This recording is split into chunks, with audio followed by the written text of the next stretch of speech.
जय श्री महाकाल दोस्तों, आज मैं आपको सुनाने जा रही हूँ संपूर्ण सावन मास महत्म। रोज़ हम अगर सावन महत्म का एक अध्याय का श्रवण नहीं कर पा रहे हैं तो यह संपूर्ण सावन मास महत्म को अगर हम सुनते हैं तो सावन के हर एक अध्याय को पढ़ने का फल प्राप्त होता है। तो चलिए शुरू करते हैं। सावन का महीना अत्यंत ही पवित्र और पावन महीना है। इस महीने में अगर हम अपने दिल से शिव जी की पूजा करते हैं तो हमें शिव जी की कृपा की प्राप्ति अवश्य होती है। वे बड़े ही दयालु हैं और भक्तों पे अनायास ही कृपा करते हैं अगर आप अपने सच्चे मन से हृदय से। तो शिव जी की पूजा करते हैं तो बहुत महत्वपूर्ण त्यौहार भी मनाए जाते हैं, जैसे हरियाली तीज, रक्षाबंधन, नाग पंचमी, श्रावण पूर्णिमा और भी बहुत सारे त्यौहार हम बनाते हैं। सावन के महीने में जो प्रत्येक सोमवार रहता है उसको सावन सोमवार कहते हैं। अगर हम इसमें शिव जी का उपास करते हैं तो कुंवारी लड़कियों को अच्छा घर और पति की प्राप्ति होती है और सुहागन औरतों को पति का प्यार प्राप्त होता है।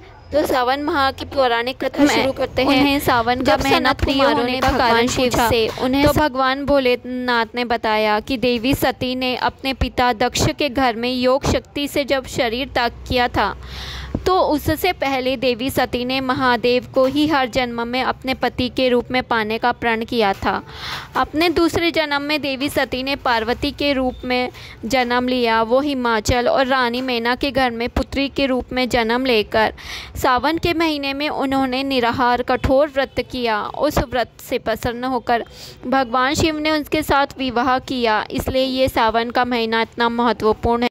एक और अन्य कथा के अनुसार मार्कंडू ऋषि के पुत्र मार्कंडेय जब उन्हें अल्पायु होने का पता चला कि उनकी उम्र कम रहेगी तो उन्होंने लंबी आयु के लिए भगवान शिव की आराधना इस सावन के महीने में ही घोर तप किया था और उस घोर तप के परिणाम स्वरूप शिव जी को उन्हें लंबी आयु का वरदान देना पड़ा तथा उनके इस वरदान के सामने यमराज भी नतमस्तक हो गए।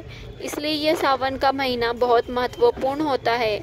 इस महीने में ही भगवान शिव ऐसा माना जाता है कि पृथ्वी पर अवतरित होकर अपने ससुराल गए थे और ससुराल में उनका स्वागत अर्घ्य और जलाभिषेक से किया था। इसलिए प्रत्येक वर्ष सावन माह में शिव जी अपने ससुराल आते हैं और भूलोकवासियों के लिए शिव कृपा पाने का यह उत्तम समय होता है। एक और अन्य पौराणिक कथाओं के अनुसार इस सावन के महीने में ही भगवान शिव ने समुद्र मंथन से निकलने वाले विष का पान किया था। उससे उनके कंठ में जो भयंकर जलन हुई थी और उनका कंठ नीलवर्ण हो गया था, इसलिए उनका नाम नीलकंठ महादेव भी पड़ा था। उस विष के प्रभाव को कम करने के लिए सभी देवी देवताओं ने उन पर जल अर्पित किया। 2-2 लोटों से जल अर्पित किया। जब 2-2 लोटों से जल अर्पित किया तो विष की जलन थोड़ी कम हुई। इसलिए इस सावन के महीने में कांवड़ यात्रा का भी महत्वपूर्ण योगदान रहता है।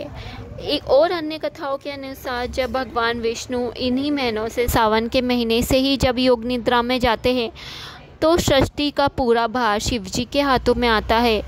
तो यह महीना इसलिए महत्वपूर्ण है क्योंकि इस महीने में हम उनकी आराधना करके उनकी कृपा प्राप्त कर सकते हैं। शिव कृपा के लिए हम उनका रुद्राभिषेक कर सकते हैं। दूध, दही, शहद, शक्कर, घी से उनका अभिषेक, गंगा जल, गन्ने के रस से उनका अभिषेक करने के बाद उन पे बेलपत्र, शमी पत्र, दुर्वा, कुश आदि सब चीज़ें अर्पित करके शिव जी को प्रसन्न करते हैं तथा उन्हें श्रीफल, अन्य फलों का, धतूरा का भोग लगाते हैं तो भगवान शिव प्रसन्न होकर हमारी मनोकामनाएं पूर्ण करते हैं। अगर हम अभिषेक ना भी कर पाए तो केवल 2 लोटे जल से भी शिव जी प्रसन्न होकर अपने भक्तों के भंडार जरूर भरते हैं। अगर आपको मेरा ये सावन मास महत्म अच्छा लगा हो तो मेरे इस वीडियो को लाइक कीजिएगा और मेरे चैनल को सब्सक्राइब कीजिएगा। Thank you.